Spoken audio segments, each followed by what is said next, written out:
Hi, welcome back to seven S channel. Last క్లాస్లో cost of goods సోల్డ్కు సంబంధించిన formula కోసం షార్ట్ వీడియో అప్లోడ్ చేశాను. మళ్ళీ అక్కడ చెప్తున్నారు కదా, మళ్ళీ ఇక్కడ ఏం చెప్తున్నాము అంటే అక్కడ కాస్ట్ ఆఫ్ గూడ్స్ సోల్డ్ యొక్క ఫార్ములా ఏమనేది నేర్చుకున్నాం. బట్ ఇక్కడ అసలు కాస్ట్ ఆఫ్ గూడ్స్ సోల్డ్ అంటే ఏమనేది నేర్చుకున్నాం. కాస్ట్ ఆఫ్ గూడ్స్ సోల్డ్ పేరులోనే ఉందండి. అది ఎట్లుందో ఏం లేదో చూద్దాం. నా ఎగ్జాంపుల్ కోసం ట్రేడింగ్ అకౌంట్ తీసుకున్నానండి. ఇక్కడ నేను ట్రేడింగ్ అకౌంట్లో మీకు తెలిసిందే ఓపెనింగ్ స్టాక్ వాల్యూతో పాటు యూనిట్స్ వేస్తున్నానండి. ఈ యూనిట్స్ వేసుకుంటే మీకు ఈజీగా అర్థమవుతుంది. ఓకేనా? Opening stock 10 units 10,000, purchases during the 100 units 1 lakh, direct expenses ప్రస్తుతానికి లేదనుకుందాము. గ్రాస్ ప్రాఫిట్ సేల్స్ 80 యూనిట్స్ అమ్మినాము 1,20,000 అండ్ 30 యూనిట్స్ మా దగ్గర ఉన్నాయి. 30 యూనిట్స్ ఎట్లా నుంచి వచ్చిందండి మనకు? సో టోటల్ మన దగ్గర 110 ఉంది. 110లో 80 పోతే 30 యూనిట్స్. మీ బ్యాలెన్సింగ్ ఫిగర్ అన్నా వేసుకోవచ్చు, మీకు అర్థమైపోతుంది ఇది ఏమనేది. ఇదేం పెద్ద కష్టం కాదండి. 110 యూనిట్స్ మేము పర్చేజ్ అండ్ ఓపెనింగ్ స్టాక్ ఉంది. 80 యూనిట్స్ అమ్మినాము అంటే మిగిలిందే నాకు closing stock. Okay, so example, మీ దగ్గర ఈరోజు మార్నింగ్ 10 రూపీస్ ఉంది, నాయన 100 రూపీస్ ఇచ్చాడు. టోటల్ నీ దగ్గర 110 ఉంది. రాత్రి నేను నిద్రపోయేటప్పుడు జోబులో చూసుకున్నాం 20 రూపీస్ ఉంది అంటే రిమైనింగ్ ఏమై ఉంటుంది? ఖర్చు అయి ఉంటుంది. అదే ఇక్కడ కూడా 110 ఉంది, క్లోజింగ్ చూసుకుంటే 30 ఉంది అంటే 80 అమ్మినాం.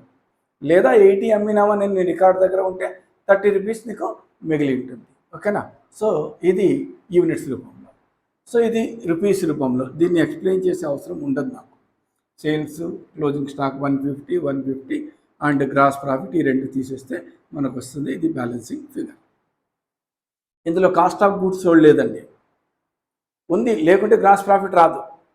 కానీ ఎక్కడుంది? హిడన్గా ఉంది. హిడన్గా ఉందంటే ఏమి? దాక్కునింది. ఎక్కడ దాక్కునింది చూద్దాం ఒకసారి. కాస్ట్ ఆఫ్ గూడ్స్ సోల్డ్ అంటే ఏమంటున్నాను? Opening stock, purchases, direct expenses minus closing stock. So దీన్ని ఈ విధంగా ఎందుకు చేస్తాము ఏం లేదని నేను షార్ట్ వీడియోలో పెట్టినానండి. So opening stock 10,000, purchases 1 lakh, direct expenses ఏమీ లేదు, క్లోజింగ్ స్టాక్ 30,000. సో 80,000. ఈ 80,000 ఇక్కడ లేదండి మీకు ఎక్కడ. అందుకే చెప్పాను 80,000 లేకుండా ఉంటే 40,000 రాదు. కాబట్టి హిడన్గా ఉంది అంటే దాక్కునింది. ఆ దాక్కునింది కాస్ట్ ఆఫ్ గూడ్స్ సోల్డ్. ఎందుకు దాన్ని కాస్ట్ ఆఫ్ గూడ్స్ సోల్డ్ అన్నాము? సో చూద్దాం ఒకసారి.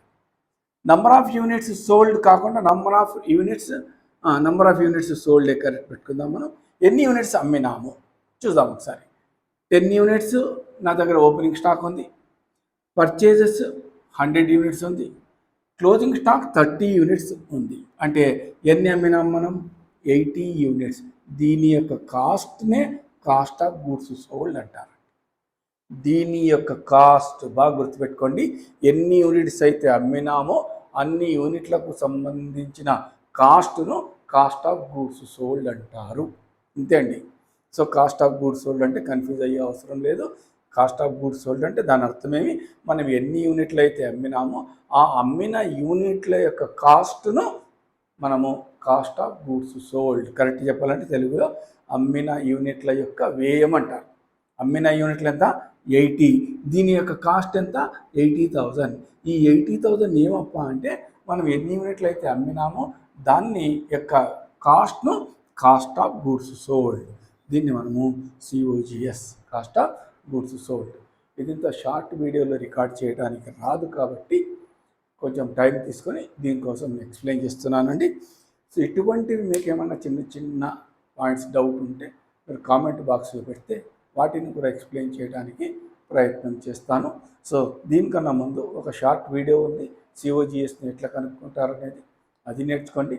ప్లస్ ఇది కూడా నేర్చుకోండి.